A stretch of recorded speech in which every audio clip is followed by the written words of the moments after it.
Olá, pessoal!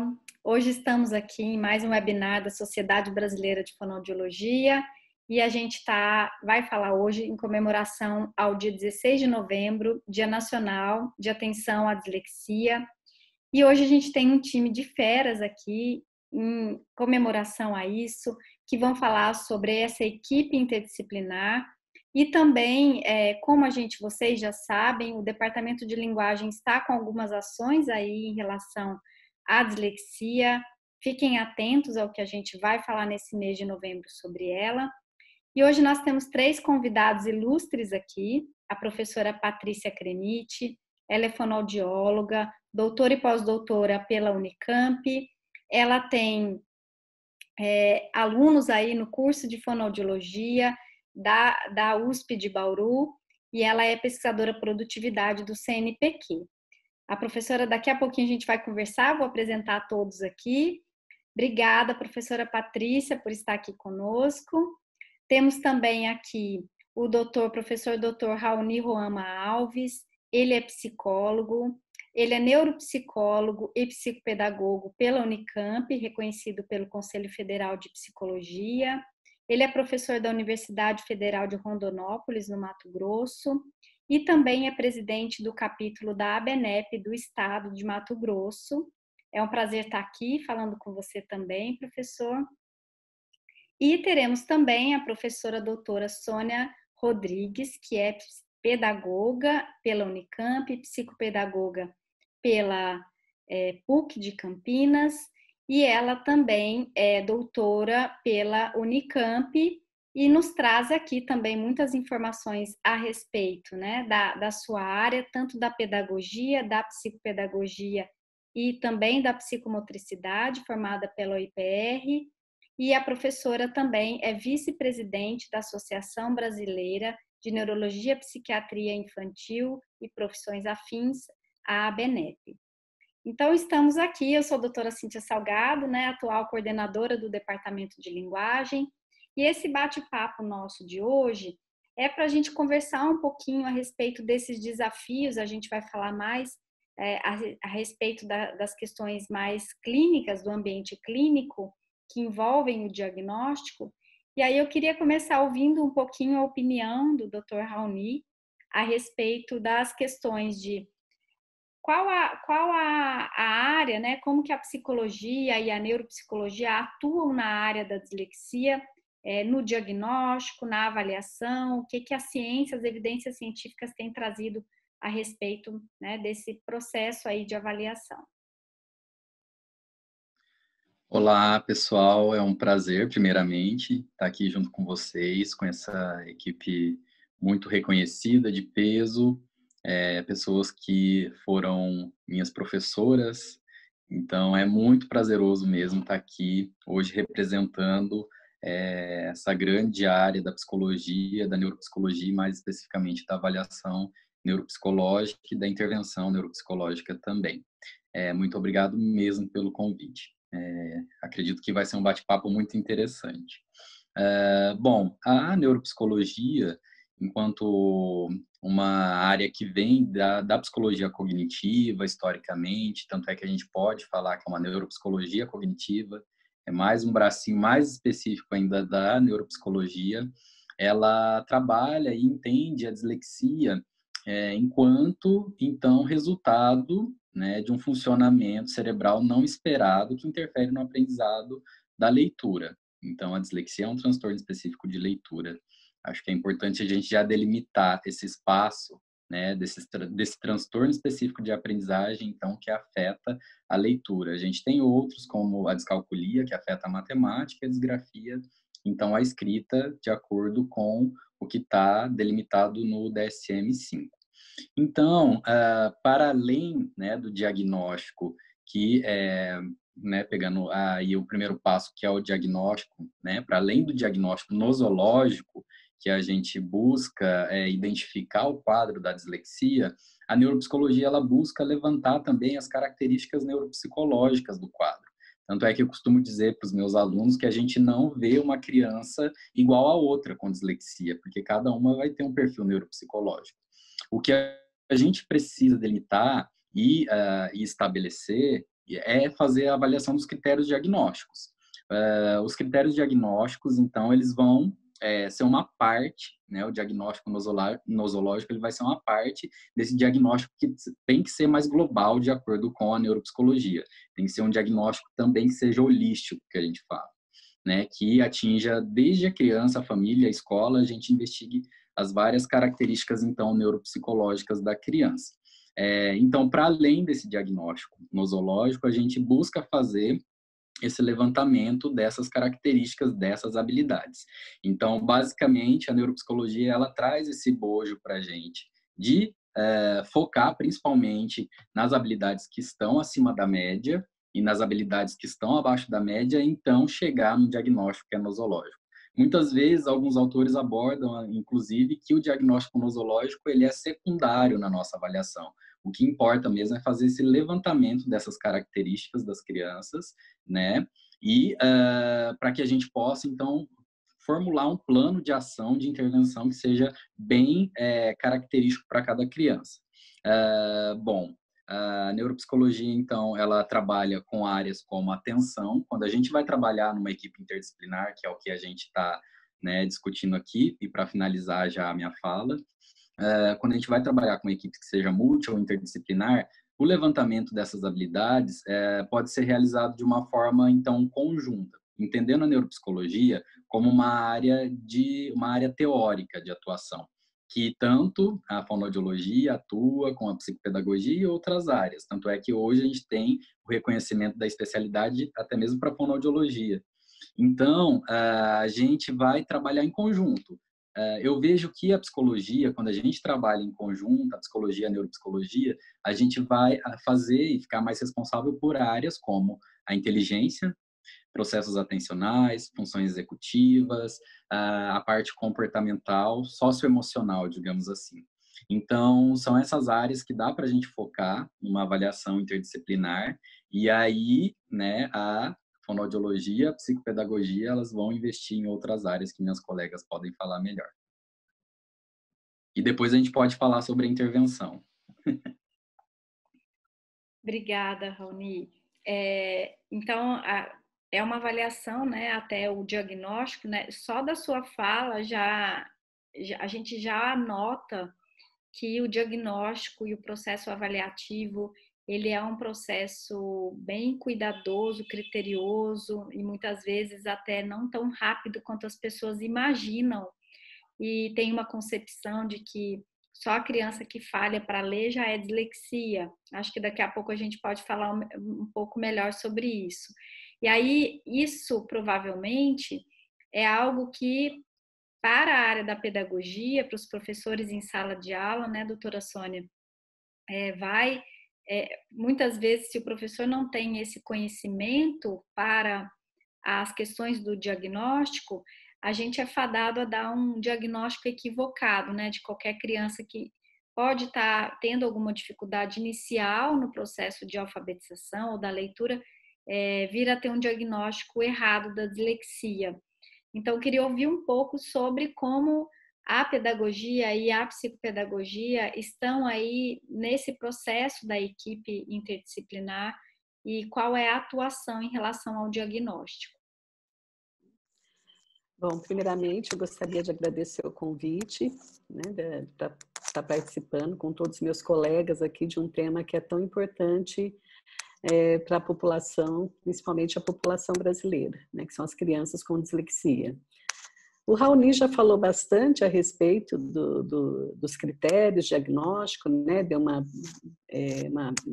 breve, né, nem foi tanto, mas deu uma breve explanação a respeito dos critérios diagnósticos. Eu acho que no que diz respeito à pedagogia, à psicopedagogia, acho que a questão principal da atuação do psicopedagogo, pensando numa equipe interdisciplinar, é auxiliar no diagnóstico diferencial entre o que é dificuldade de aprendizagem escolar, ou seja, que é basicamente relacionado ao contexto educacional, à escola, à família, contexto social e econômico, e ao distúrbio de aprendizagem, a dislexia, que é uma disfunção do sistema nervoso central.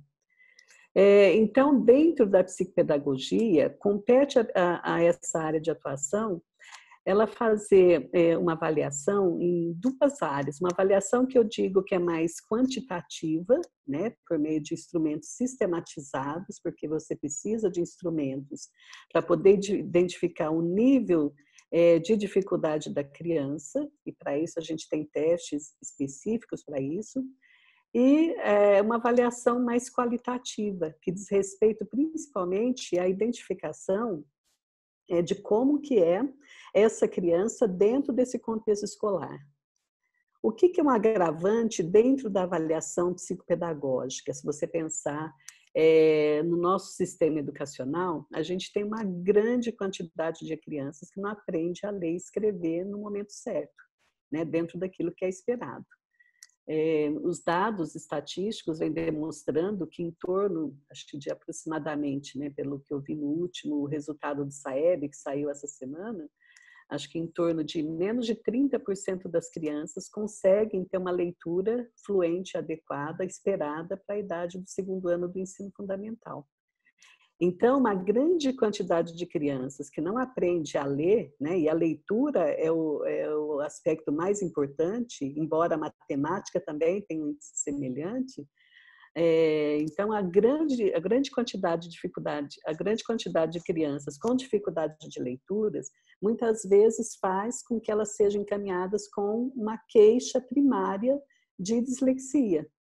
Então, a atuação do psicopedagogo aí vai ser basicamente tentando identificar, né, qual que é o diagnóstico diferencial. Será que é problema da escola? Será que é problema do método educacional, método de ensino? Será que é a adaptação da criança? Então, ele vai atuar junto com esse profissional da área da educação mesmo, tentando identificar qual que é esse contexto educacional e o que pode me ajudar a identificar quando é de fato uma dislexia ou quando é de fato dificuldade de aprendizagem escolar. Muito bom. A gente teve um probleminha técnico aqui com a professora Patrícia, né? Dentre os problemas que a pandemia trouxe, as questões tecnológicas são os nossos desafios, né? Aqui a gente está falando de desafio aqui nesse webinar. A gente vai esperar um pouquinho, a gente vai comentando aqui com vocês. Podem colocar os comentários no chat, que a gente vai discutir com vocês aí depois. Mas, a princípio, né, o que a gente está falando aqui, duas áreas já falaram, né, tanto a psicologia quanto a pedagogia como áreas de base.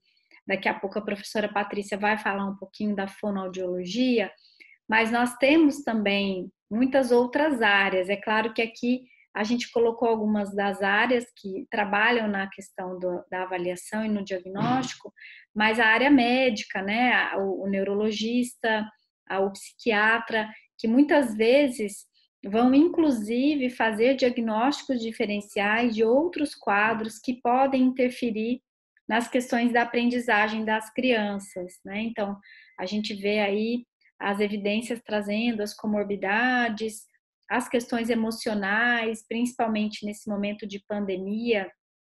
A gente vai falar daqui a pouquinho sobre as questões da situação dessas crianças durante a pandemia, mas acredito, não sei vocês, né? Mas eu acredito que é fato aqui para nós que estamos falando sobre o tema que as questões do diagnóstico ela não pode ser isolada, né? Então, nem mesmo os profissionais que estão lá na escola fazerem o diagnóstico sozinho, nem os clínicos, por exemplo, falando da minha área, a fonoaudiologia, eu não consigo fazer um diagnóstico sozinha em relação a observar, porque existem dentre os critérios que o Dr. Raoni falou, né, do DSM, inclusive, a gente tem aí comprometimentos em diferentes questões cognitivas e linguísticas, né, e aí não são de uma única área, né. Então, eu gostaria que vocês comentassem um pouquinho, podemos começar essa rodada aqui agora com o professor Raoni, falando um pouquinho dessa realidade dos instrumentos de avaliação, se nós já temos instrumentos no Brasil, como que está a realidade científica desses instrumentos para diagnóstico aqui no Brasil, da neuropsicologia e da psicologia.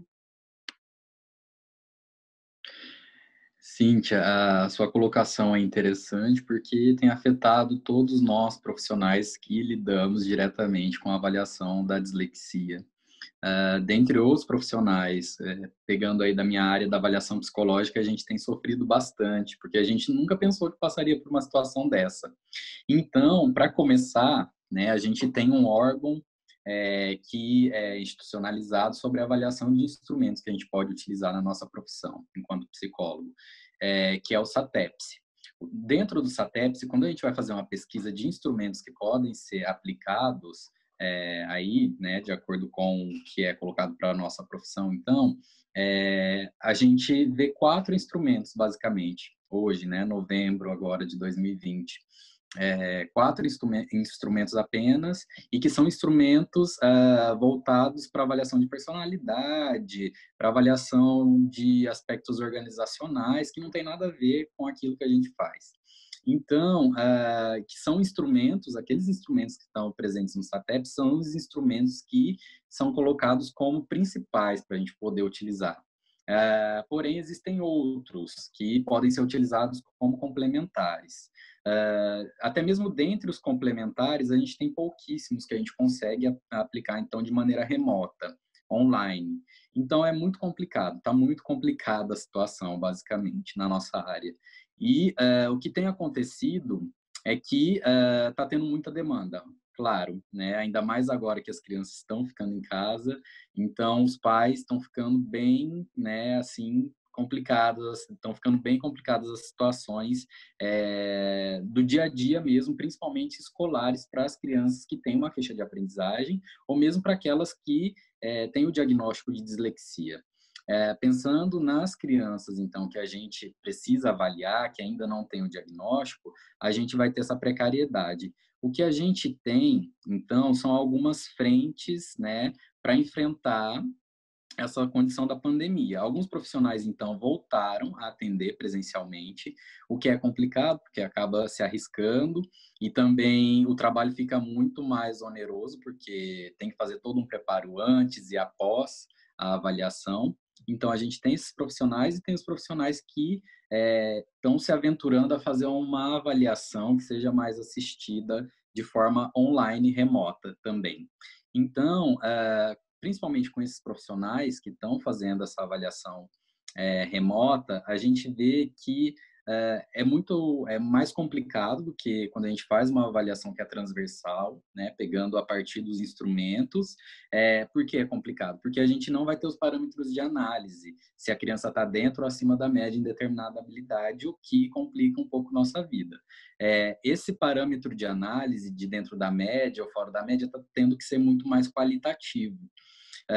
Então, eles têm trabalhado muito por esse viés de um atendimento já fazendo uma intervenção neuropsicológica, uma habilitação neuropsicológica e tentando entender como que a criança funciona, ou mesmo um adulto, né? Eu tenho colegas que estão atendendo, fazendo esse acompanhamento neuropsicológico com adultos para tentar entender qual é o diagnóstico que está ali por trás, ao mesmo tempo que eles já vão estimulando habilidades neuropsicológicas até se elaborar uma hipótese diagnóstica do que acontece com a pessoa.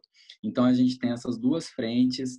De toda forma, não está fácil, né, trabalhar aí na área da psicologia, neuropsicologia, e é um campo muito novo, né? A gente precisa estudar, precisa entender o que acontece nesses atendimentos, quais são os graus da intervenção, né? Se vai ser a mesma coisa que uma intervenção presencial ou não, provavelmente não, mas até que ponto a gente consegue chegar o mais próximo disso, né?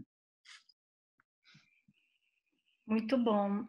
Uma dúvida que eu acho que muitas pessoas têm, né, que estão ouvindo aqui, especialmente fonoaudiólogos, que acaba sendo o nosso público maior aqui nos nossos webinars da sociedade, é em relação aos instrumentos que o fonoaudiólogo pode usar ou não, né? Porque uma coisa que gera bastante dúvida é quando a gente, por exemplo, né, um dos critérios diagnósticos se fala muito sobre a inteligência das crianças com dislexia.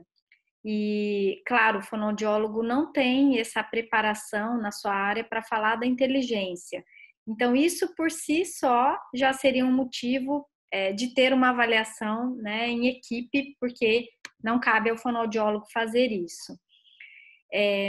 Quando a gente está falando disso, só fechando um pouquinho com o professor Raoni, em situação, né, sem pandemia, em situação assim, que era até então o que nós fazíamos, como que você vê, Raoni, essa questão dos instrumentos, né, do uso dos instrumentos? Alguns são liberados, outros não. Então, o que que você sugere para nós, por exemplo, fonoaudiólogos e outros profissionais em equipe interdisciplinar, né, nesse diálogo com a psicologia, né, para ponderar essas questões? Porque hoje as pessoas têm uma ansiedade para usar um monte de instrumento, né? A gente quer muito usar, mas às vezes o que você falou aí sobre avaliação qualitativa é algo muito importante que requer um feeling, né? Uma experiência do profissional que está na equipe e a discussão na própria equipe, né? Então, só para complementar, e depois eu vou passar para a professora Patrícia e a professora Sônia. Cíntia, bom, essa interação, essa integração entre as áreas é muito interessante. Tanto é que desses casos que eu comentei, a maioria tem trabalhado em conjunto com outros profissionais, ou com o fonoaudiólogo ou com o psicopedagogo, para fazer esse levantamento qualitativo e tentar entender o que está acontecendo com a pessoa. Então, os critérios diagnósticos do DSM e agora da CID-11 também, eles trazem para a gente que tem que ser utilizados instrumentos padronizados para fazer o diagnóstico. E aí, então, a gente está de mãos atadas agora nesse período de pandemia. O que tem ocorrido é o levantamento de hipóteses diagnósticas, então, para o pessoal que está fazendo um atendimento remoto. E a partir dessas hipóteses, é aquilo que a gente aprende, que a gente aprendeu em grupo aqui. A clínica é soberana. A clínica e a visão qualitativa, ela tem que se sobrepor ao uso de instrumentos. Então, a partir do momento que a gente já começa a levantar essas hipóteses de uma maneira qualitativa e já vai fazendo uma intervenção uma avaliação que é mais assistida, né? Uma intervenção que mistura aspectos da avaliação e aí a gente chama de assistida, né? A gente consegue classificar dessa forma, acaba sendo uma saída que eu estou vendo como ideal nesse momento, para as pessoas que, então, estão fazendo o atendimento remoto. E aí a gente não vai perdendo tempo, né? Perdendo tempo com essas pessoas que têm um possível diagnóstico, porque tempo vale ouro nas nossas intervenções. Cada dia que passa, né, a gente está lidando com o cérebro, e o cérebro vai ficando menos plástico. Então, é muito fundamental que a gente faça esse levantamento qualitativo, já intervenha da forma que a gente pode intervir, né, de forma remota, para que a gente não perca, então, tempo. E isso é muito... A gente tem que aprender a baixar um pouquinho nossa ansiedade, né, porque é um momento de muito... ainda que a gente precisa tatear aquilo que a gente está... aprender com essa situação. É triste a situação de pandemia, mas a gente precisa aprender como que a gente vai trabalhar, né, de uma forma remota, então, para fazer essa avaliação e para fazer essa intervenção. A saída, né, é a gente pensar que futuramente, será que vão acontecer outras pandemias, né? Vai saber, mas a gente já tem que estar assegurado de que hajam instrumentos, né, de que haja instrumentos para que a gente possa utilizar numa situação dessa. Então, o estímulo à pesquisa para instrumentos que tenham esse cunho mais qualitativo está sendo fundamental e dos pilares agora de discussão do Conselho Federal de Psicologia, para que a gente possa, então, atender esses critérios diagnósticos futuramente, né? Porque agora não está dando. A professora Patrícia conseguiu voltar aqui, né? A gente já entende essas dinâmicas. Hoje, no começo, ficava todo mundo tenso, né? Quando alguém caía ou quando travava. Hoje já faz parte do nosso dia a dia, né? Essa realidade. O fulano caiu, né? Eu brinco com os meus alunos aqui só para descontrair. Se alguém tenta entrar na aula, eu falo, gente, estão batendo na porta, deixa eu abrir a porta aqui, né? A porta virtual. Então, acontece, professora Patrícia. Eu queria ouvir de você agora, a gente queria ouvir um pouquinho A gente estava falando inicialmente a respeito do papel de cada área na avaliação e no diagnóstico da dislexia, e aí eu queria que você falasse um pouquinho para a gente o papel da fonoaudiologia, né, em relação a até o que a ciência tem trazido em relação a esse diagnóstico na área, e especialmente aí na área da linguagem, né? Bom, então, agora retornei, né? Peço desculpa aí pelo probleminha que tivemos na conexão, mas antes de qualquer coisa, eu quero agradecer à Sociedade Brasileira de Fonoaudiologia, a professora Cíntia, né? Aqui representando o Departamento de Linguagem, então é um prazer muito grande poder participar e com colegas assim brilhantes, né, com quem a gente tem uma afinidade não só pessoal, mas de trabalho também, né, é um prazer muito grande. Bom, dentro da, eu não cheguei a ouvir, né, o que o Rony comentou em princípio, mas dentro da fonoaudiologia, se a gente pensar, né, que a avaliação na dislexia, ela tem que ser uma avaliação interdisciplinar, né, então é extremamente importante que nós tenhamos todos os nossos profissionais que aqui estão reunidos, né, então a psicopedagogia, a neurologia, a neuropsicologia, enfim.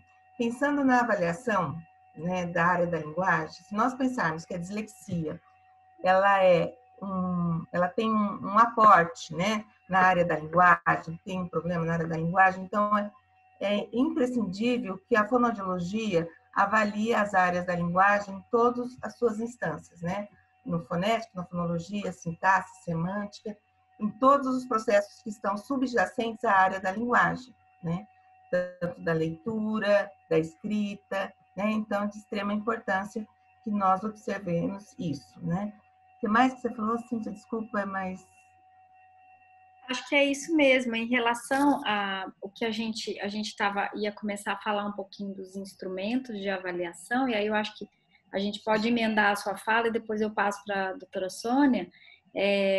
Você está falando aí a respeito, né, da avaliação de todos os níveis, desde a linguagem oral até a linguagem escrita na nossa área, e os instrumentos, como tem sido, professora Patrícia, até, né, pela experiência que você tem na USP e a experiência no ensino também, na formação dos estudantes, como que isso tem sido na área de linguagem em relação à possibilidade de instrumentos nacionais que possam ter uma eficácia no auxílio ao diagnóstico? Então, acho que isso, para nós da fonoaudiologia, tem sido um desafio, né, já que a gente está falando de desafio na área da dislexia, mas acredito que seja um dos desafios também, né? Com relação à avaliação fonoaudiológica relacionada com os instrumentos, esse realmente é um desafio, né?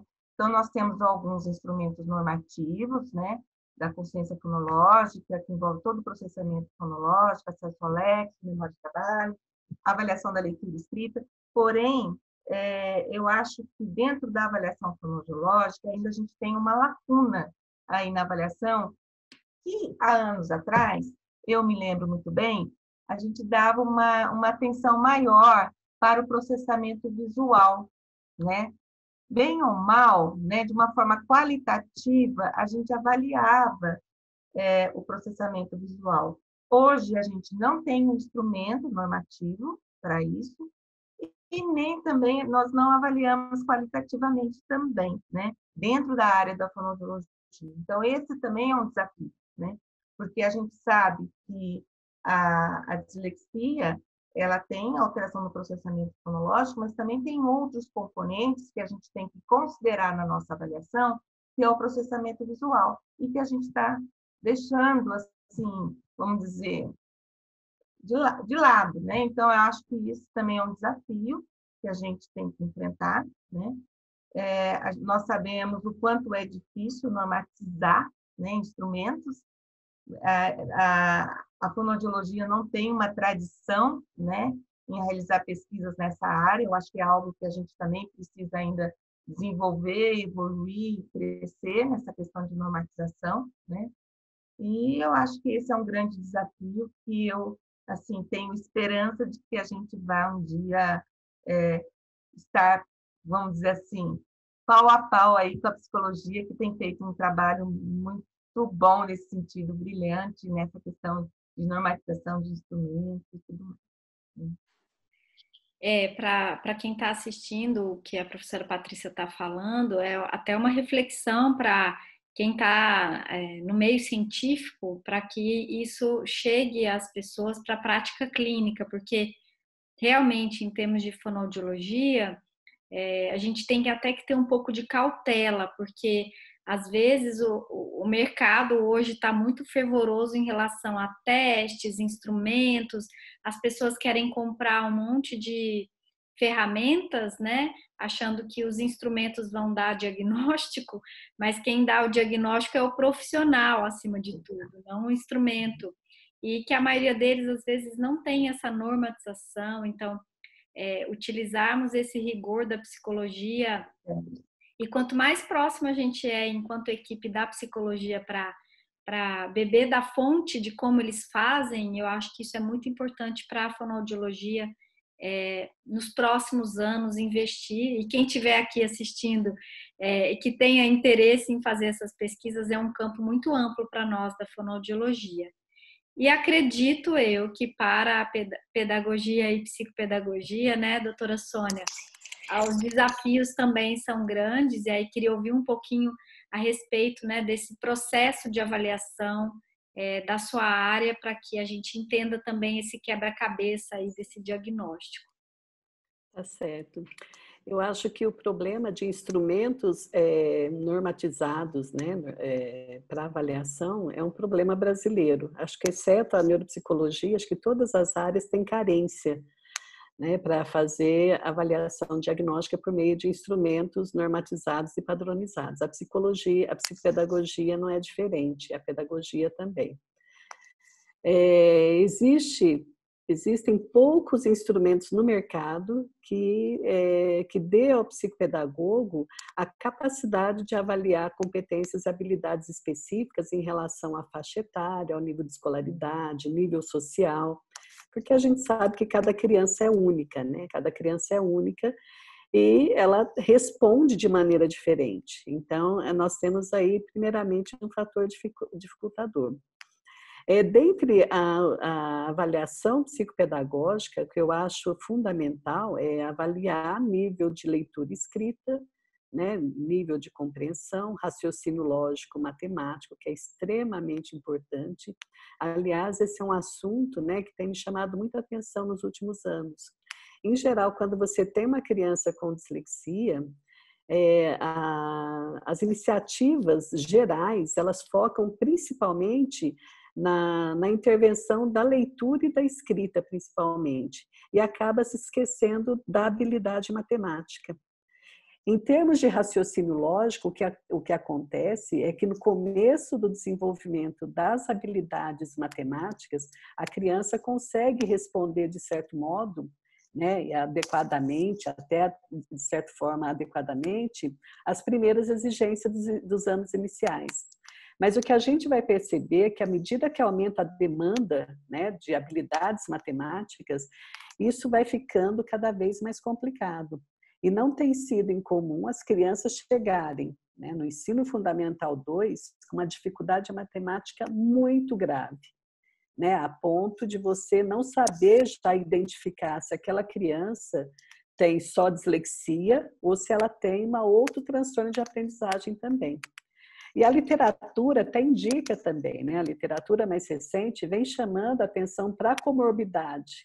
Né? Se você pensa transtorno específico de aprendizagem, você tem transtorno específico de aprendizagem em leitura, mas você pode também um transtorno específico de matemática. Então, algumas crianças têm uma dificuldade tamanha que a gente já pensa em comorbidade com descalculia. Embora alguns colegas meus, né, inclusive da equipe, acabam discordando um pouco dessa visão, mas a literatura vem apontando que o índice de crianças com dificuldade de matemática grave, né, tá intimamente relacionado. E se você pensar do ponto de vista de funcionamento cerebral, a gente tem áreas, né, que processam leitura e escrita, que também são responsáveis pelo processamento da matemática, né? Então, isso é um aspecto importante. No tocante ao instrumento, eu acho que dentro da psicopedagogia, o aspecto mais importante a se considerar, em vez de pensar em instrumento, é pensar em conhecimento. Qual é o conhecimento que o psicopedagogo tem do ponto de vista de desenvolvimento cerebral, de neurodesenvolvimento da criança, de modo que ele possa fazer uma avaliação qualitativa, né, e que seja fidedigna. A depender do conhecimento do profissional, muitas vezes ele não precisa nem de um instrumento padronizado. Eu posso muito bem avaliar algumas questões de funções executivas, por exemplo, usando só um jogo qualquer. E aquilo me dá um indicativo se a criança tem alguma alteração em algumas habilidades de planejamento, de estratégia, de atenção e tudo mais. Eu vou também inferir qual que é a área cerebral que não está funcionando, né, que está disfuncional. E isso me dá um suporte para indicar essa criança para uma avaliação neuropsicológica para confrontar aquilo que eu estou identificando e para confirmar ou não aquilo que identifiquei. Em relação à avaliação, doutora Cíntia, né, o que eu, diferentemente das instituições públicas, né, que elas estão ainda fechadas, né, ainda não abriram para avaliação de todas as áreas, a gente entende até por questão de volume. Eu, como faço parte de um centro de investigação que não é público, que é privado, então a gente não tem tido muito problema para fazer a avaliação das crianças nesse momento. Então, no CIAPRE, que é a instituição onde eu atuo, a gente tem feito avaliação interdisciplinar, normalmente. Normalmente não é a palavra certa, né? Porque em tempos de pandemia você tem todas as regras sanitárias, isolamento, espaçamento de horários, você tem todas as regras antes e depois. Então, a gente tem prosseguido com a avaliação interdisciplinar, envolvendo, como você já mencionou, inclusive anteriormente, que é as áreas da neurologia, da psiquiatria, da fonoaudiologia, a neuropsicologia, a psicopedagogia e a psicomotricidade, né? Que como psicomotricista também a gente dá uma importância para essa área também. Então, cada um dentro da sua área consegue está conseguindo usar os instrumentos adequados em termos de diagnóstico para poder fazer a avaliação e a intervenção. E se você me permite estender um pouquinho mais, né, nos últimos casos que eu tenho recebido, né, e não são poucas crianças que têm sido encaminhadas nesses últimos 2 meses, que eu voltei a trabalhar nesses últimos 2 meses, a gente tem recebido crianças, né, que têm dificuldade de aprendizagem e que só foram percebidas com o ensino remoto. Então, o discurso dos pais tem sido o seguinte: eu imaginava que meu filho estava indo bem na escola, estou me dando conta que ele tem muita dificuldade de aprendizagem. Eu não sei se ele tem um transtorno, eu não sei se ele tem uma dificuldade de aprendizagem. Então, de novo, entra aí o papel da psicopedagogia tentando auxiliar. O que é que está causando essa dificuldade? É o ensino remoto, é o método da escola, é a disfunção cerebral? Então, são questões aí do desafio para a gente abordar, para a gente realizar o diagnóstico correto dessa criança. A doutora Sônia tocou num ponto importante agora, que eu acho que é mais um desafio, né, em relação ao diagnóstico da dislexia, que o Dr. Raoni comentou anteriormente. Eu acho que vale a pena a gente focar um pouquinho nessas questões, que no tocante ao diagnóstico nessa situação de pandemia. Então, como a doutora Sônia falou, no CIAPRE, né, do qual ela é presidente atualmente, eles têm lá o atendimento presencial, né, por se tratar de uma instituição privada. Mas a gente sabe que nas instituições públicas, nós estamos aqui com 2 professores universitários, em que essa realidade, né, tanto na Universidade Federal quanto estadual, nem sempre isso está sendo possível, o atendimento clínico presencial. E aí nós temos, então, os desafios de se fazer o diagnóstico não presencial, remoto, né? Então, acho que essa é uma das grandes questões que a gente talvez não tenha muitas respostas hoje, né? No dia de hoje a gente ainda não tem muitas respostas, mas esse é mais um desafio para nós atuarmos aí, né, nos próximos meses, anos. Acredito que já tem aí na psicologia, a psicologia sempre está na vanguarda disso tudo, né? Como o professor Raoni comentou, acredito que já tenham pesquisadores aí à frente. Professor Raoni, como é que atualiza a gente aí, dá um download aí para a gente de como é que a psicologia está fazendo isso. Bom, Cíntia, a gente tem pesquisadores investigando instrumentos para uso remoto, mas também o que eu tenho percebido é que os pesquisadores também estão com uma carga emocional e uma demanda muito grande por causa da pandemia.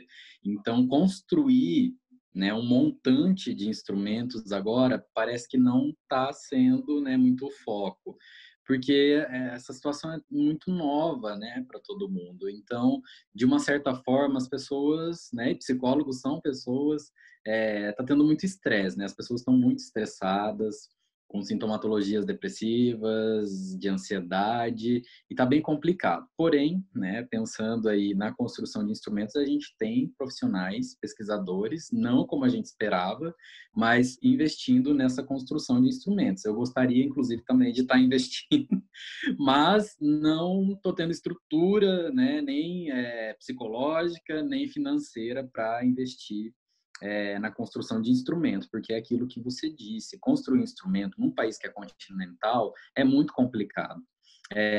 Todas as áreas da psicopedagogia, da fonoaudiologia e da psicologia que buscam avaliar comportamento, a gente tem que fazer o uso da psicometria. Então, a gente vai ter critérios de qualidade, e esses critérios são muito exigentes quando a gente pensa na construção de um instrumento que seja bom, que seja válido. E para a gente ter isso no Brasil, pegando todas as diferenças linguísticas, por exemplo, além de culturais, socioeconômicas, é muito complicado. Então, é uma área muito nova. A gente está engatinhando, mas está produzindo e eu espero que, né, a gente consiga, posteriormente, inclusive, à pandemia, investir nessa área. É o que o Conselho tem promulgado para a gente, investir, porque a gente não sabe se é a última pandemia que a gente vai enfrentar. A gente precisa ter instrumentos que avaliem nesse grau, né, de contato com o paciente. E aí a gente fica investindo, na maioria dos casos, né, os profissionais aí, então, liberais, investindo em alguns, né, numa avaliação que seja de forma remota.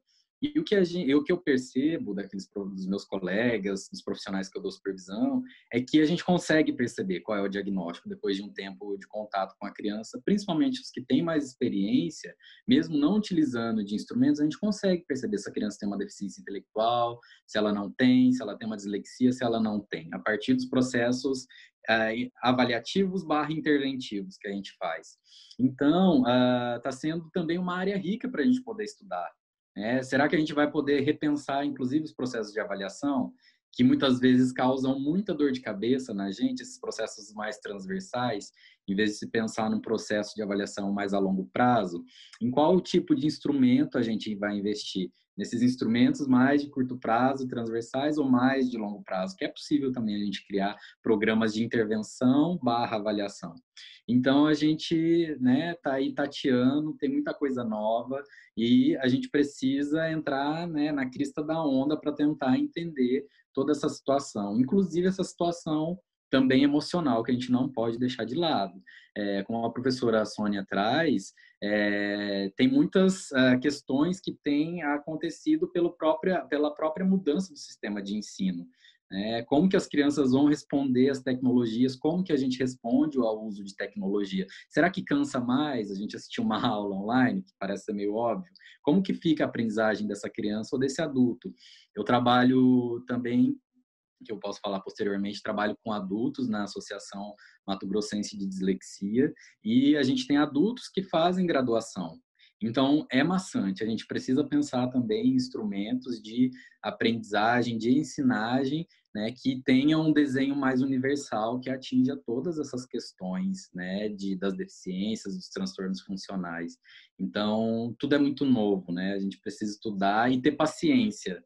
ter paciência nesse momento, não se desesperar. É isso que eu penso, né? E que eu tento deixar para as pessoas que eu tenho contato. Muito bom. Na área da fonoaudiologia, doutora Patrícia, a gente já, né, você já deu a deixa aí das dificuldades que a gente tem de instrumentos, então imagino que na situação da pandemia, né, ainda mais incipiente do que a gente imagina. Mas a gente sabe, né, que o nosso Conselho Federal de Fonoaudiologia, ele tem a nossa resolução de liberação para teleatendimento. A gente, inclusive, escreveu, fazendo uma propaganda aqui da sociedade, a gente escreveu um capítulo no e-book da sociedade, né, de estratégias e orientações em linguagem, do qual a gente cita algumas estratégias para fonoaudiólogos em situação de teleatendimento também, para falar um pouquinho dessas questões da dislexia. E aí o que a gente tem, inclusive, no DSM-5, é uma orientação a respeito das respostas à intervenção. E isso a fonoaudiologia, acredito que tenha trabalhado bastante nessa vertente, e aí eu queria ouvir um pouquinho de você, né, essas evidências científicas, do quanto elas são importantes em relação a essas intervenções, né, e que como resposta a gente pode chegar no diagnóstico. É um pensamento um pouco invertido nesse sentido, né, da gente intervir primeiro para depois chegar no diagnóstico, mas que talvez seja uma saída nessa situação de pandemia que a gente está vivendo. Liga o microfone, professora. Normal, faz parte da nossa. Com relação a essa questão do diagnóstico da avaliação, né, eu desconheço qualquer trabalho nesse sentido, né, de avaliação de procedimento. Eu acho que a gente não está realmente, de fato, à frente disso, né. O que eu tenho percebido é que a avaliação a gente está sendo feita de uma maneira clínica, né, onde a gente observa os resultados clínicos, e essa continuidade da avaliação está indo junto à intervenção, né? Então, é isso que você falou. Então, nessa situação de pandemia, isso tem nos possibilitado a fazer a intervenção mais padronizada, mais estruturada, né? Então, isso tem permitido que a gente tenha resultados mais satisfatórios, né? Então, por exemplo, se o terapeuta, né, assim, no caso aqui, meus alunos, eles realizam uma terapia já estruturada, por exemplo, em 12 sessões, sabendo quando começa, né, e onde termina, e tendo a possibilidade também, dentro da medida do possível, da gente vencer alguns desafios, né, que leva a essa intervenção de modo remoto, né, que isso nos possibilita quando a gente faz essa intervenção mais estruturada, que é a conexão ruim, né, que é a interferência familiar, né, que é a questão de materiais, né, que a gente possa estar oferecendo para a criança. Isso é um outro desafio, né? Quando eu estou numa intervenção com o paciente remotamente, como que eu vou dar as instruções de modo que ele me compreenda? E como que eu, de repente, vou compreender se aquilo que ele está falando, né, não está tendo a interferência dessa conexão. Então, esse é um desafio que a gente tem encontrado com muita... muito relevante, né, que a gente tem encontrado. Então, mesmo assim, quando a gente vai trabalhar alguns aspectos onde eu também tenho que dar mais pistas auditivas para o meu paciente, né, ou até mesmo visuais, a gente tem uma dificuldade nesse sentido. E quando a gente pensa, né, numa terapia, né, baseada, não digo RTI, não estou dizendo aqui, né, porque isso seria uma dificuldade muito maior da gente pensar em RTI numa situação remota. Mas a gente pode fazer uma adaptação nessa situação, né, diante de inspirar nos trabalhos que já foram feitos e que estão sendo feitos, algumas estratégias que nos permite fazer essa intervenção de uma forma mais estruturada, que é o que tem dado certo, né?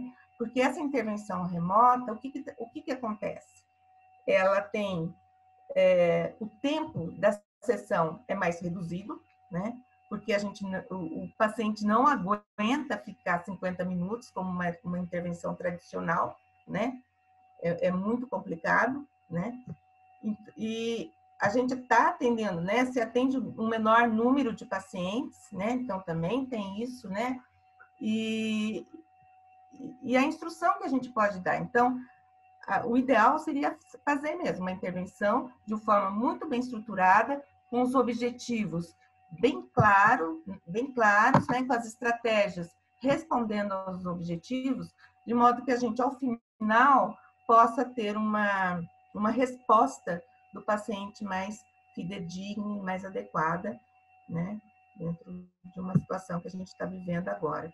Porque é o que nós estávamos falando, assim, a gente tem que se adaptar, né?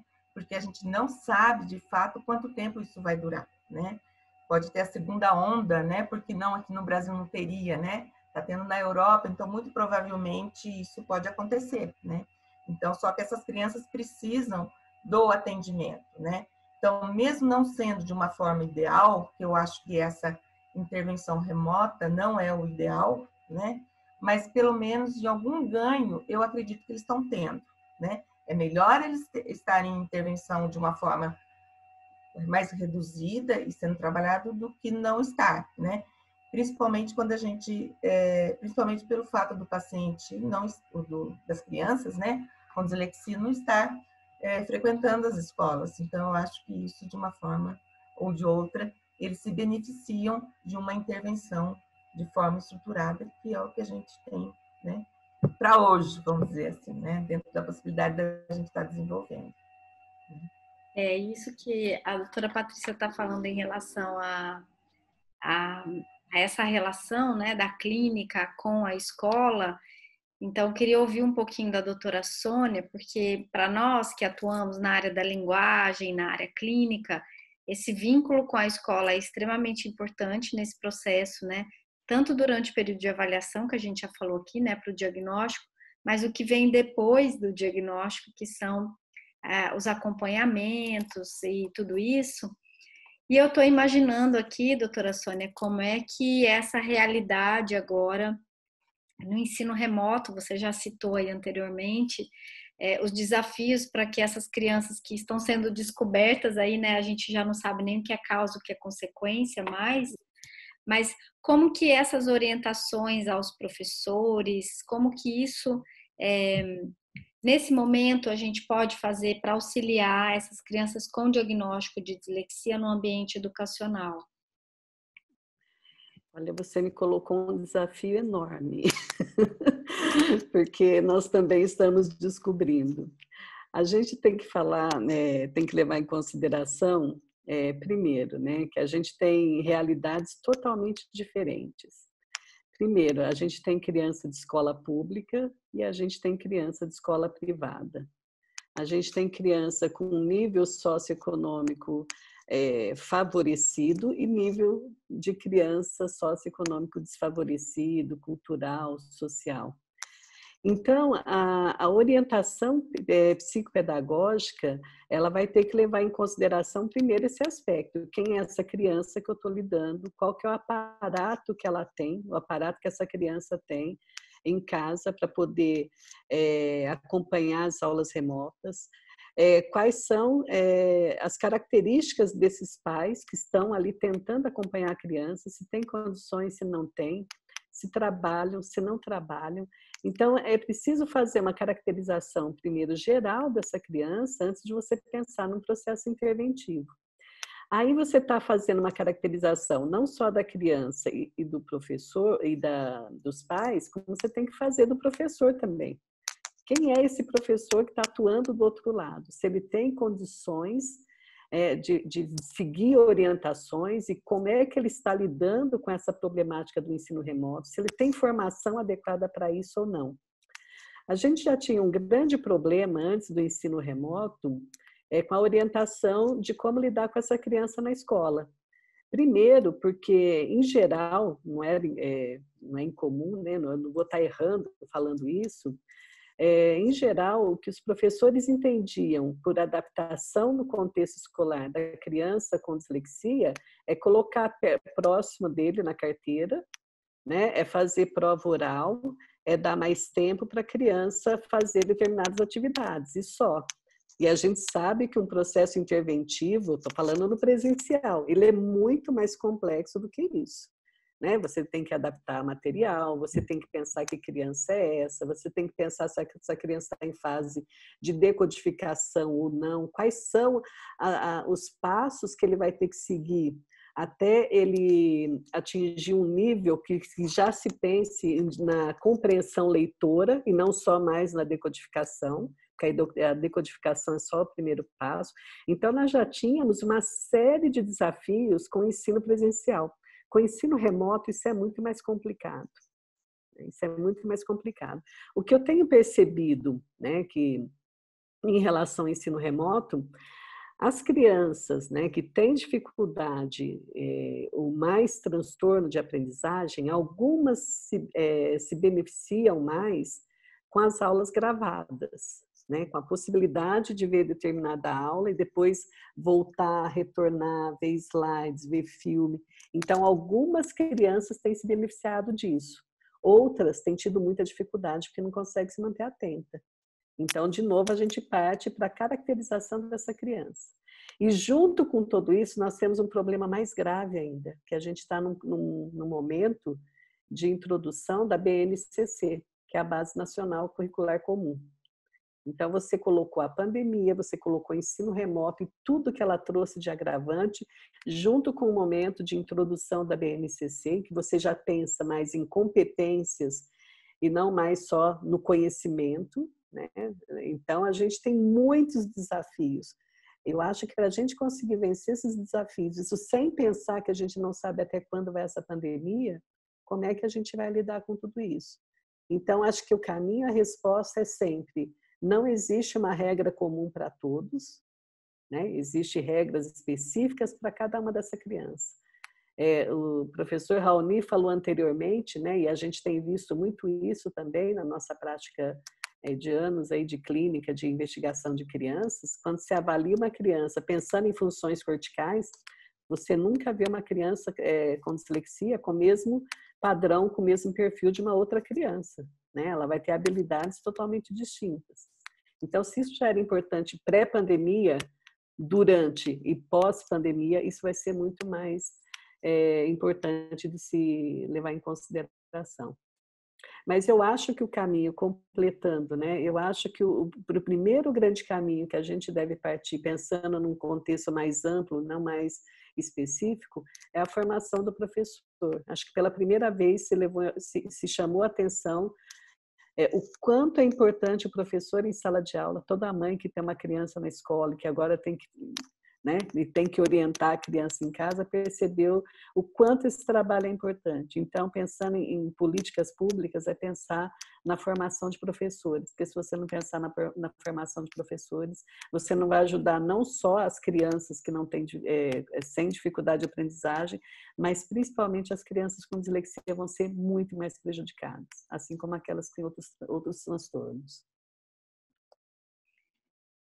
Enquanto vocês estavam falando, eu estava aqui pensando, né? A gente está aqui com uma equipe, né? Falando em equipe, né? De áreas da psicologia, da fonoaudiologia e da pedagogia, psicopedagogia. Mas acredito que um dos desafios nessa pandemia também seja o olhar das questões emocionais dessas crianças, que vão além das questões cognitivas e linguísticas. A gente falou um pouquinho aqui, a gente não teve a oportunidade de ter um psiquiatra aqui junto também, e até um neuropediatra, mas eu volto a focar aqui da importância de uma equipe e até em diagnósticos diferenciais, né? Vou dar um exemplo aqui pessoal. A minha irmã é oftalmologista, né, pediátrica, e aumentou exponencialmente os atendimentos que ela tem recebido de crianças com problemas visuais que estão afetando o processo de aprendizagem em sala de aula. Então, essa semana ela recebeu uma criança em fase de alfabetização que tinha 8 graus de miopia e não tinha sido percebido antes, né? A família levou, suspeitando inclusive de uma dislexia. Será que o meu filho tem dislexia? Porque viu na internet, né? E aí, quando descobriu a miopia, né, a hora que ela pôs o óculos, ela viu outro mundo. Então, a gente também tem que ter esse olhar para as outras áreas, como, né, as questões visuais. A professora Patrícia falou do processamento visual, mas até da entrada, né, das questões, a gente tem que garantir que essas crianças tenham aí essa entrada das informações sensoriais, visuais, auditivas. Então, o otorrino, os nossos colegas da audiologia para fazerem as avaliações audiológicas, o processamento auditivo como exame complementar nesse processo.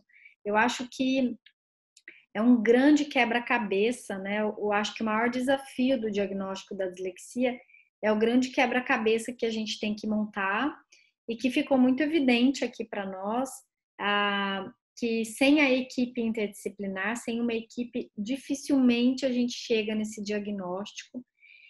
E aí a gente vai ter muitos desafios em relação a todos os direitos dessas pessoas com dislexia. Aqui nós estamos falando de ciência, mas eu acho que é muito pertinente a gente ter a proximidade da ciência com o que as políticas educacionais, as políticas públicas vêm trazendo em relação à inclusão dessas pessoas no ambiente educacional. E aí eu queria ouvir um pouquinho de vocês. Eu sei que o professor Raoni tem um envolvimento muito grande com as associações, né, de familiares de pessoas com dislexia no Mato Grosso. E eu acho que abrindo um parênteses, uma questão importante nesse momento da pandemia que eu tenho percebido, não sei vocês, mas a aproximação da comunidade, né, aos pesquisadores. Isso eu acho que tem, e a associação de pais, de mães, de crianças com diferentes transtornos do neurodesenvolvimento também tem aproximado.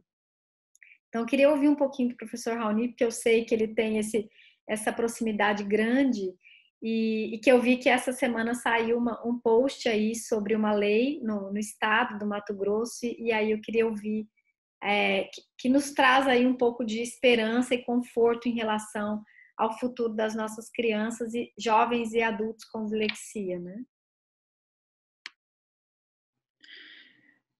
Cíntia, é muito relevante a gente pensar essa área do direito e legal, né, que essas pessoas elas podem ter acesso e que elas devem ter acesso. Hoje a gente tem um projeto de lei que está no Senado, mas está um pouquinho parado, que é o projeto de lei 3517 de 2019.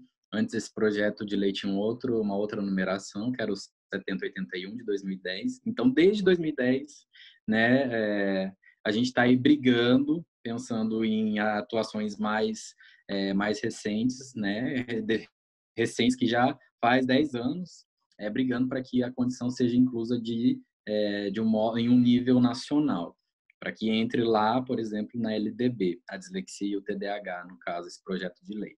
E aí, se a gente pega algumas cidades, a gente vai ter as leis que são mais regionais, como das cidades e dos estados. A gente vai ter algumas que elas asseguram atendimento para essas pessoas com dislexia, TDAH, transtornos funcionais que não estão na LDB. Então, no caso da dislexia no Mato Grosso, a gente conseguiu, então, a associação, né, conseguiu aí vencer essa luta para que tenha, então, o atendimento educacional especializado para a pessoa com dislexia, com transtornos de aprendizagem, de uma forma geral, na rede básica de educação, tanto pública como particular. Então, que o atendimento seja realizado, inclusive, para as crianças com dislexia, e aí a gente já pega o viés da saúde, que seja realizado, que seja feita a avaliação inicialmente e a intervenção também aí por uma equipe de saúde. Então, a lei, ela garante tanto aspectos educacionais quanto de saúde, que no nosso país é fundamental para a pessoa que tenha dislexia, porque a escola sozinha não vai dar conta, né? A saúde, ela precisa desse acompanhamento também da escola, né? Para que haja, então, um trabalho integrado. A gente busca, então, esse perfil de atendimento. Lá na associação, a briga é grande para que isso aconteça, que tenha, então, essas várias essas várias instituições atuando sobre a pessoa com dislexia. E de uma forma geral, a Associação de Mato Grosso tem sido um exemplo, né? A gente pensa até mesmo de usar como jurisprudição, não lembro o termo direito do direito, mas usar, por exemplo, essa lei que foi aprovada em Mato Grosso como modelo para outros estados, para outras cidades. Então, a associação ela tem um impacto muito grande na vida das pessoas. Ela busca assegurar esses direitos que muitas vezes não, eles são necessários, principalmente pensando nessa população mais carente, como a professora Sônia falou, que não tem acesso a um atendimento, muitas vezes, aí frequente, que a gente precisa de um atendimento com uma frequência alta e de qualidade. Então, a lei ela vem para ajudar a assegurar esses direitos da pessoa com dislexia, que tem um sofrimento, claro, que se não tiver o atendimento, tem um sofrimento aí emocional, sou psicólogo, tem que defender isso, tem um sofrimento emocional muito grande, né? A gente vê características de depressão e de ansiedade muito frequentes, muito prevalentes nessa população. Obrigada. E a gente tem aí, professora Sônia, em Campinas também, eu sei que tem no interior de São Paulo, em Campinas. Queria que você falasse um pouquinho, né, do que você conhece aí da região, que eu sei que você esteve envolvida, não sei se está ainda, né, mas com essas questões aí em Campinas, no interior de São Paulo. Isso. Aqui em Campinas, a gente conseguiu há alguns anos, por meio da Câmara Municipal de Campinas, que se estabelecesse uma semana de conscientização da dislexia na cidade. Então, o que a gente tem feito anualmente é fazer um evento, né, que normalmente é promovido pelos profissionais aqui da equipe interdisciplinar, junto com a Câmara Municipal de Campinas, de modo a propiciar, levar conhecimento para o professor sobre o que é a dislexia, porque uma grande maioria até desconhece o termo, né? Que não consegue perceber que dentro da sua sala de aula, aquele aluno que não aprende, aquele aluno que, embora muito esperto, né, para uma série de outras habilidades, tem uma dificuldade específica na leitura escrita. Então, isso muitas vezes é levado como entendido, né, como preguiça, como não estuda, não quer fazer, e uma série de outros adjetivos que a criança acaba levando. Então, isso tem feito aqui na cidade, né, a gente tem tentado movimentar e tentado fazer com que isso vire uma lei específica, como a gente tem em outros estados. Eu não posso deixar de falar também, Cíntia, da ABNEP, né? Além da minha região, falando em associação, né, que eu sou vice-presidente da ABNEP, né, que é a Associação Brasileira de Neurologia, Psiquiatria Infantil e Profissões Afins, e a ABNEP vem se preocupando muito com as questões relacionadas à infância e adolescência. Aliás, esse é o foco, né, nos nossos eventos, nos nossos congressos. E com a pandemia, a gente tem se preocupado muito com as questões educacionais e também com a saúde mental dessas crianças.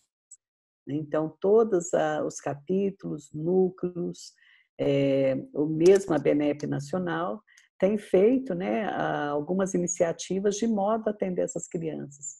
E a gente vai precisar de muito mais atenção para a criança ou adolescente nesse momento pós-pandemia, de todas as faixas etárias, desde o neurodesenvolvimento até o adolescente.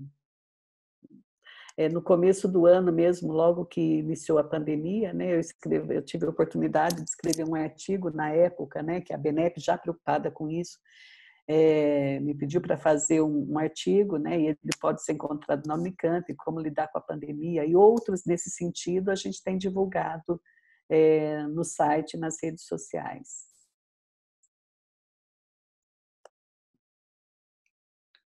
Eu acho que a gente está trazendo aqui os grandes, a gente já está chegando no nosso desfecho aqui, né, do nosso webinar, mas quantas coisas, né, daria para a gente ficar aqui horas falando a respeito dos desafios que a gente vai encontrar, tanto, né, para a gente fazer um resumo aqui, tanto no diagnóstico, nos critérios, nos instrumentos de avaliação, na experiência do profissional em relação a essa avaliação, na relação do diálogo entre os profissionais, porque isso também, por incrível que pareça, né, quando a gente olha e parece tão banal, esses dias eu estava falando, dei uma aula num congresso sobre esse tema, e eu mostrei um artigo de 2002 da doutora Magda Pestum, né, neuropsicóloga do Paraná, e naquele artigo de 2002 era a importância do diagnóstico interdisciplinar na dislexia do desenvolvimento.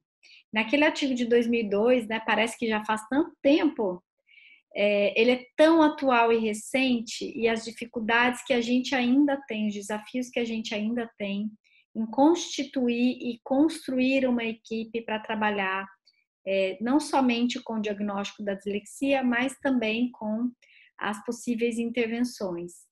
Então, eu acho que esse é um momento, né, assim, de gratidão, inclusive, de vocês estarem aqui e dialogar dessa forma tão interdisciplinar, o quanto isso é importante para a fonoaudiologia, que aqui a gente está numa sociedade científica de fonoaudiologia, mas acredito que para todas as áreas que estão aqui e para outras, o quanto é importante a gente ficar atento, né? Que esse diálogo, ele não é simplesmente para você dar um laudo, como muitas vezes os pais pedem, mas para você conduzir a vida daqueles indivíduos, né? Dali para frente. Então, isso entendo que é muito importante, mesmo que às vezes tem gente que fala, mas eu moro numa cidade que tem poucos profissionais, e eu sempre digo a mesma coisa, busque, nunca desista de ter esse diálogo, porque para se trabalhar com dislexia, não tem como a gente trabalhar sozinho, tem que estar de mãos dadas, né? Então, acredito que todos vocês concordam, porque é isso que, né, rege a nossa profissão, a nossa área, né, de atuação aqui. E, por fim, né, resumidamente, os nossos desafios em relação à pandemia, a dificuldade de instrumentos numa situação remota que a gente ainda tem, mas as possibilidades de intervenção que, independente do diagnóstico, nós temos a obrigação de fazer, tanto na área clínica quanto educacional, e aqui a gente fala muito dessa interface, né, da linguagem com a cognição, com as questões comportamentais, emocionais, educacionais em si, que são inerentes a essa criança no processo de aprendizagem. Tem alguns estudos, inclusive, mostrando, né, já em alguns países, os prejuízos das crianças, independente do diagnóstico, os prejuízos que as crianças terão e já estão, especialmente crianças de baixa renda, porque tem aumentado de forma exponencial o número de meninas que são mais acometidas por causa de violência doméstica, porque elas têm mais trabalho em casa do que os meninos, então é um olhar que a gente também precisa ter, embora na dislexia os meninos sejam mais encaminhados do que as meninas, mas agora a gente tem que estar mais atento ainda, porque possivelmente essas meninas não estarão diretamente, né, nos processos aí educacionais, e tem mostrado um número de meninas grávidas, um aumento muito grande de gravidez na adolescência, né, no início da adolescência, com esse isolamento, por incrível que pareça, em função da violência doméstica. Então já tem muitos estudos na Índia, no Vietnã, falando sobre isso.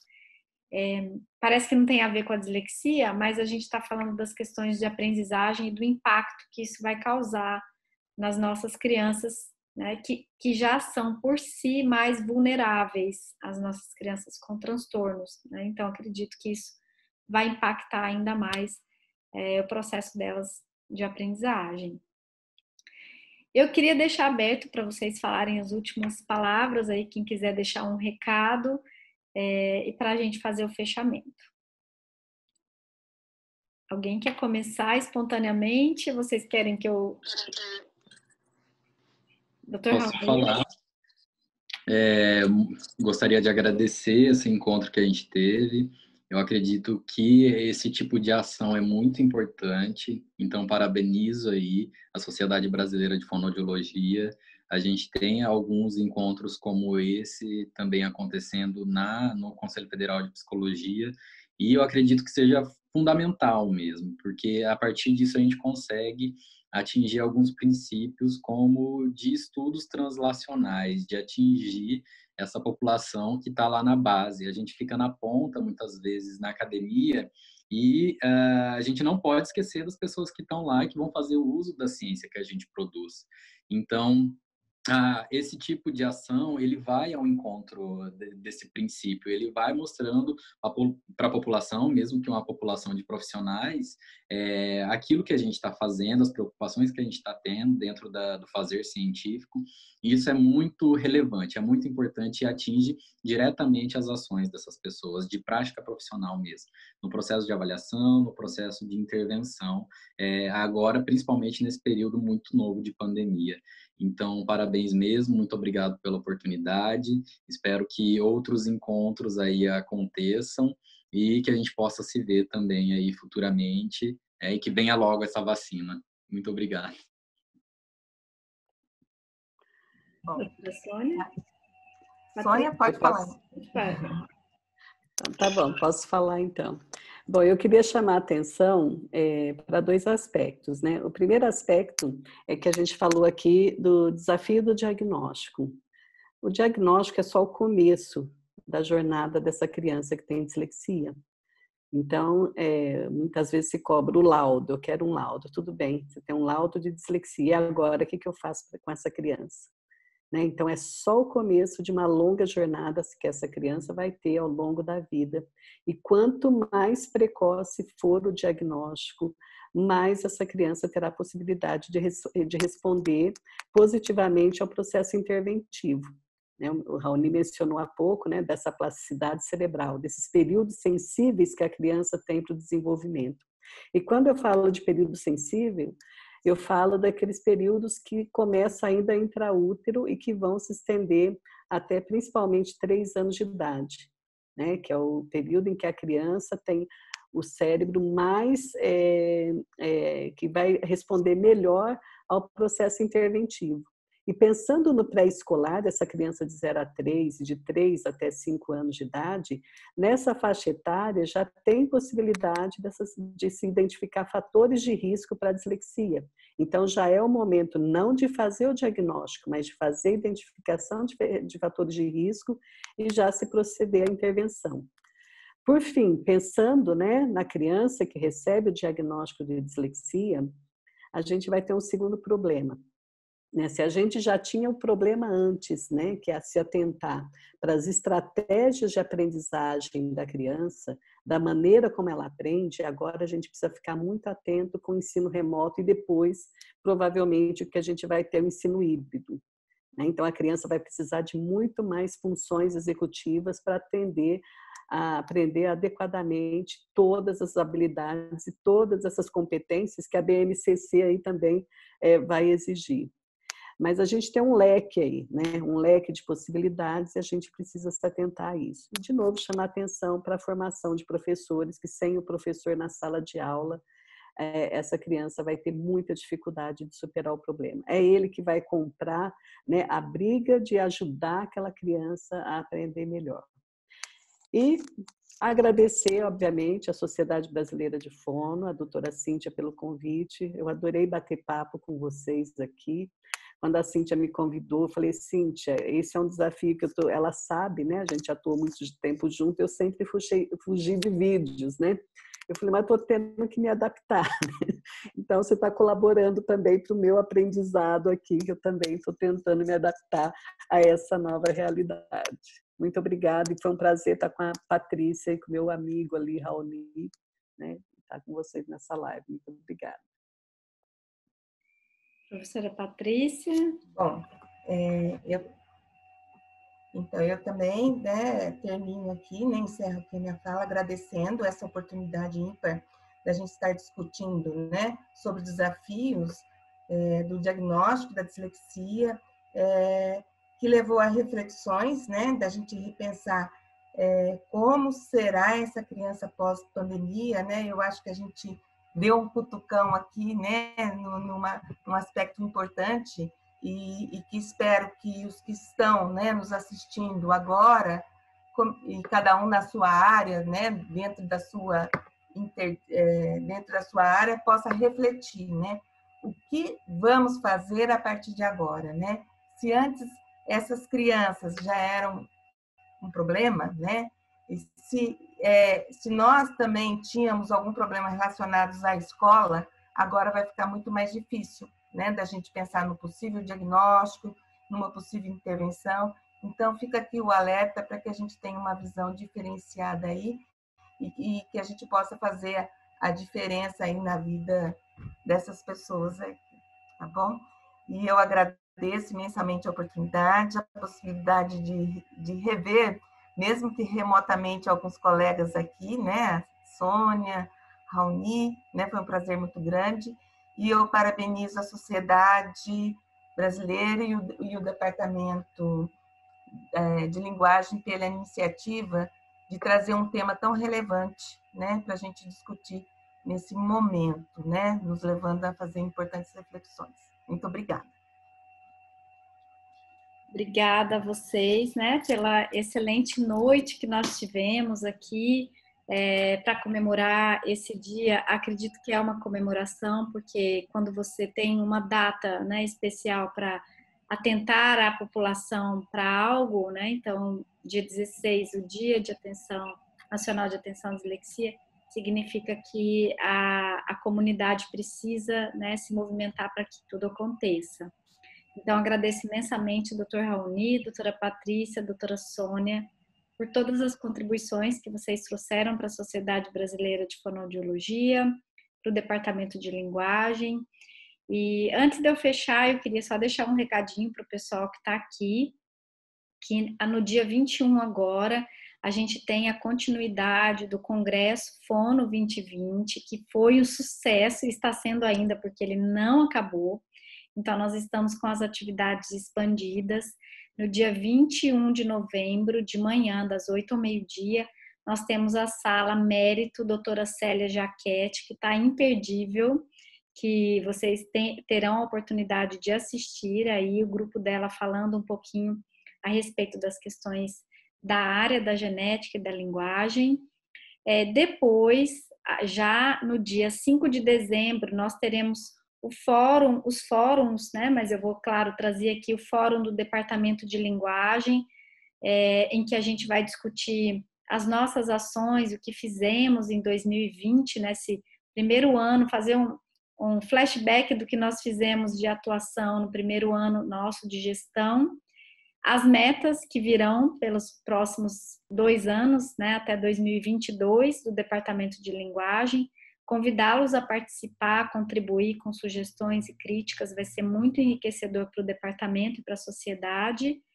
E no dia 9 de dezembro, que é a finalização com o Dia do Fonoaudiólogo, é o último dia do nosso congresso, nós teremos a reunião dos departamentos, em que nós teremos aí as premiações das campanhas, dos destaques na área de linguagem. Então entrem no site, vejam, votem, né, tanto em todos os departamentos, mas eu estou atentando aqui ao departamento de linguagem, do qual estou como coordenadora, e dizer que a Sociedade Brasileira de Fonoaudiologia está à disposição. Se vocês tiverem qualquer dúvida, além do que a gente está respondendo aqui no chat, podem mandar para a sociedade, que a gente recebe no departamento, entre em contato com vocês. E finalizar agradecendo novamente esse momento, que sirva como uma reflexão para que nos próximos, né, cenas dos próximos capítulos que nós vamos vivenciar aí. E muito obrigada a todos vocês, boa noite